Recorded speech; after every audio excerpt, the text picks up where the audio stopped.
Student, आज हम देखने वाले हैं रेशियो एंड प्रोपोर्शन के कुछ ऐसे क्वेश्चन जो कि एग्जाम में आते ही आते हैं एग्जाम पॉइंट ऑफ व्यू से, जो कि बहुत ही ज्यादा इंपॉर्टेंट क्वेश्चन है। वो क्वेश्चन कौन से है वो मैं आज आपको बताने वाली हूँ। तो चलिए जल्दी से स्टार्ट करते हैं हमारा आज का लेक्चर। हेलो स्टूडेंट, स्वागत है आपका नोट टू कॉमर्स में। अगर आपने अभी तक हमारे चैनल को सब्सक्राइब नहीं किया है तो जल्दी से कर लीजिए ताकि आने वाली हर एक वीडियो सबसे पहले आप तक पहुंचे। चलिए जल्दी से स्टार्ट करते हैं हमारा आज का पहला क्वेश्चन।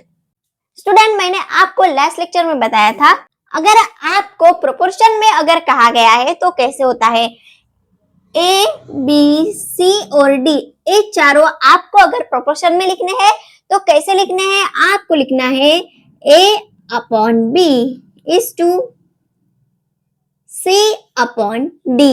ये हो गया आपका प्रोपोर्शन में, ठीक है।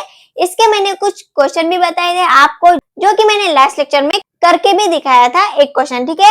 आज हमें इसका जो मेन क्वेश्चन है वो देखना है। वो मेन क्वेश्चन क्या है, चलिए देखते हैं।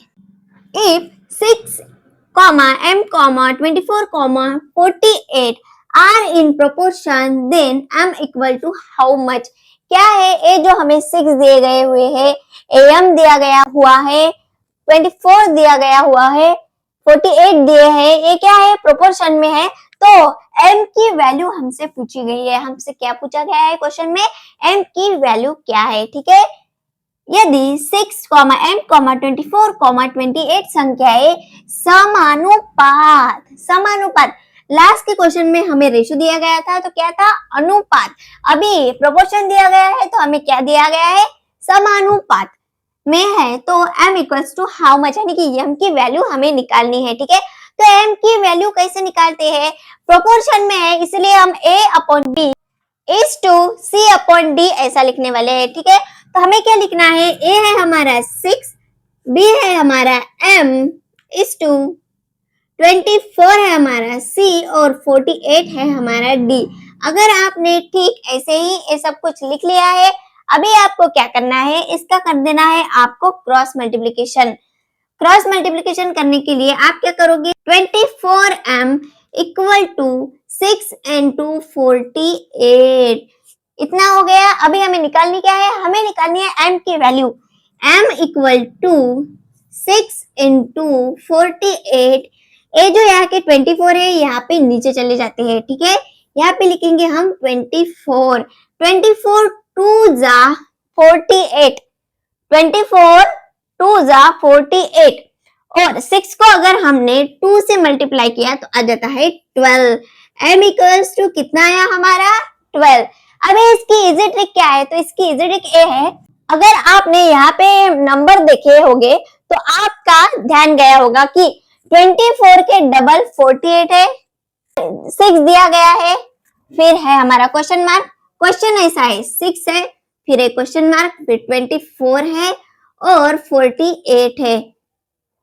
24 टू जा अगर 48 आता है तो 6 टू जा ऐसा नंबर क्या आता है जिसको अगर आपने 2 गुना कर दिया तो उसका आंसर आ जाएगा 24। तो ऐसा एक ही नंबर है जो कि है 12। अगर आपने 6 को 2 से मल्टीप्लाई अगर किया तो आ जाता है 12 और 12 को अगर आपने 2 से मल्टीप्लाई किया तो आ जाता है 24, ठीक है। इस तरह आप इस क्वेश्चन को इजी ट्रिक से भी सॉल्व कर सकते हो, लेकिन ये इजी ट्रिक आपके ध्यान में नहीं रही थी इसलिए मैंने ये डिटेल क्वेश्चन करके दिया है। डिटेल में इसको करके भी आप इसका 2 सेकंड में ही आंसर निकाल सकते हो, ठीक है। स्टूडेंट, एक क्वेश्चन अगर आपको समझ में आ गया तो हम आगे के क्वेश्चन की ओर बढ़ेंगे, ठीक है। स्टूडेंट, ये हमारा आज का सेकंड क्वेश्चन, ठीक है। Which number should be subtracted from 9, 13, 25 and 37 so that this number becomes proportional। हमसे क्या कहा गया है कि ऐसा कौन सा नंबर है जो कि हमें सब्ट्रैक्ट करना है 9, 13, 25 और 37 में से, ताकि ये जो संख्याएं हैं ये प्रोपोर्शन में है। अभी ये संख्याएं प्रोपोर्शनल में नहीं है, लेकिन हमें इन सब में कुछ ऐसी संख्याएं सब्ट्रैक्ट करनी है जिससे कि ये सभी संख्याएं प्रोपोर्शन में आ जाए, ठीक है। 9, 13, 25, 37 में से कौन सी संख्या घटाई जाए, इन सब में से कौन सी संख्या घटाई जाए ताकि ये संख्याएं समानुपात में आ जाए। ये जो संख्या है जो कि 9, 13, 25 एंड 37, ये संख्याएं समानुपात में हमें लानी है। तो इसमें से कौन सी संख्या हमें सब्सट्रैक्ट करनी है, ठीक है। सबसे पहले तो आपको ये जानना बहुत जरूरी है कि जब आप किसी भी संख्या को प्रोपोर्शन में अगर कहते हो तो प्रोपोर्शन यानी कि क्या, ये जो ए बी सी डी आपको 4 नंबर दिए गए हैं, अगर मैंने आपको कहा कि ये जो नंबर मैंने दिए हैं ए बी सी डी, इसे आपको प्रोपोर्शन में लिखना है तो आप कैसे लिखोगे, आप लिखोगे A upon B is to C upon D. ये हो गया हमारा प्रोपोर्शन में लिखना। अभी क्या होता है, इसमें से हमें कोई एक नंबर जो है वो सब्ट्रैक्ट करना है ताकि जो भी हमारे नंबर है 9, 13, 25, 37 ये प्रोपोर्शन में आए। तो अभी हमें कौन सा नंबर सब्ट्रैक्ट करना है वो ही देखना है, ठीक है स्टूडेंट। हम क्या करते हैं, सबसे पहले हम इन चारों नंबर को प्रोपोर्शन में लिख देते हैं। सबसे पहले आएगा 9, फिर आता है 13, फिर आता है 25 और फिर आता है 37। अभी ये चारों संख्याएं जो है हमारी वो प्रोपोर्शन में आ गई है, ठीक है। अभी इसमें से कौन सा नंबर आपको माइनस करना है, तो जो नंबर हमें माइनस करना है उसे हम मान लेते हैं x। x हम इन चारों में से माइनस करते हैं, ठीक है। 9 minus x, 13 minus x, 25 minus x, 37 minus x। अभी हमें क्या करना है, इनका करना है cross multiplication. 9 minus x into 37 minus x equal to 13 minus x into 25 minus x, ठीक है। अभी हमने क्रॉस मल्टीप्लिकेशन कर लिया। अभी मल्टीप्लिकेशन कीजिए। 9 को अगर आपने 30 से मल्टीप्लाई किया है तो आ जाता है 27, 0 हम लगा लेंगे। और 9 को अगर आपने 7 से अगर मल्टीप्लाई किया तो आ जाता है 63। 270 में अगर आपने 63 अगर ऐड कर दिए तो आ जाता है 333। कितने आ जाते हैं, 333। यहाँ पे क्या आ जाएगा, 333 minus 9x minus 37x minus और माइनस प्लस हो जाता है। इनका मल्टीप्लाई अगर करेंगे तो आ जाएगा एक्स स्क्वायर, ठीक है। अभी 25 3 अगर आपको पूछा गया तो आ जाता है 75। 5 लिख दिए, 7 रिमेनिंग। 25 1 जा 25 plus 7 32 minus 13x minus 25x plus x square, ठीक है। अगर आपको ये ब्रैकेट के मल्टीप्लिकेशन अगर नहीं करना आता तो आप मुझे कमेंट में बता सकते हैं। इसका मैं डिटेल वीडियो बना के सिर्फ आपके लिए यूट्यूब पर डाल सकती हूँ, ठीक है। ये हमने क्रॉस मल्टीप्लिकेशन के बाद ब्रैकेट मल्टीप्लिकेशन भी अभी कर लिया है। अब करेंगे इसे सॉल्व, ठीक है। यहाँ पे प्लस एक्स स्क्वायर है और यहाँ पे भी प्लस एक्स स्क्वायर है। अगर ये जो एक्स स्क्वायर है ये अगर यहाँ पे आ जाता है तो ये हो जाता है माइनस, क्योंकि इधर से इसको इधर ला रहे हैं हम, तो ये हो जाएगा माइनस। प्लस माइनस कट हो जाएंगे, ठीक है। 25 में 13 अगर आप मिला देते हो तो आ जाता है 38x माइनस का साइन जैसे के वैसे, ठीक है। ये जो 325 है ये हम यहाँ ले आएंगे 333 माइनस 325, और ये जो 37 है और 9x है इसके हम कर लेंगे एडिशन।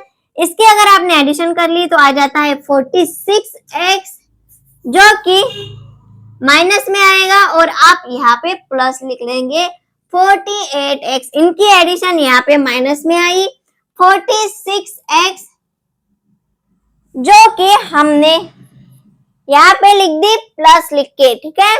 अभी हमें क्या करना है, इनका करना है माइनस, आ जाता है 8, और इसका अगर हमने प्लस और माइनस है तो माइनस ही होता है, लेकिन साइन आती है प्लस की, क्योंकि 86 38 से बड़ा है तो बड़े नंबर की साइन यहाँ पे आती है। 38 में से अगर 46 माइनस कर दिए तो यहाँ भी आ जाएगा 8x, 8 इक्वल टू 8x, यानी कि x इक्वल टू 8/8। 8 कट गए, 8 कट गए, x इक्वल टू आता है हमारा 1, 8 1 जा 1। ठीक है स्टूडेंट, इस तरह के क्वेश्चन एग्जाम में कई बार देखे हैं, इसलिए इस क्वेश्चन पर ध्यान दीजिए और इस क्वेश्चन को अच्छे से करके जाइए एग्जाम में, ताकि आप इन क्वेश्चन को सॉल्व करें एग्जाम में, ना कि छोड़ दे। इसलिए इस क्वेश्चन में आप ज्यादा से ज्यादा फोकस कीजिए, क्योंकि ये एग्जाम में आने वाले क्वेश्चन है, 100% एग्जाम में आने वाले क्वेश्चन है, इसीलिए इस पे ज्यादा फोकस करें।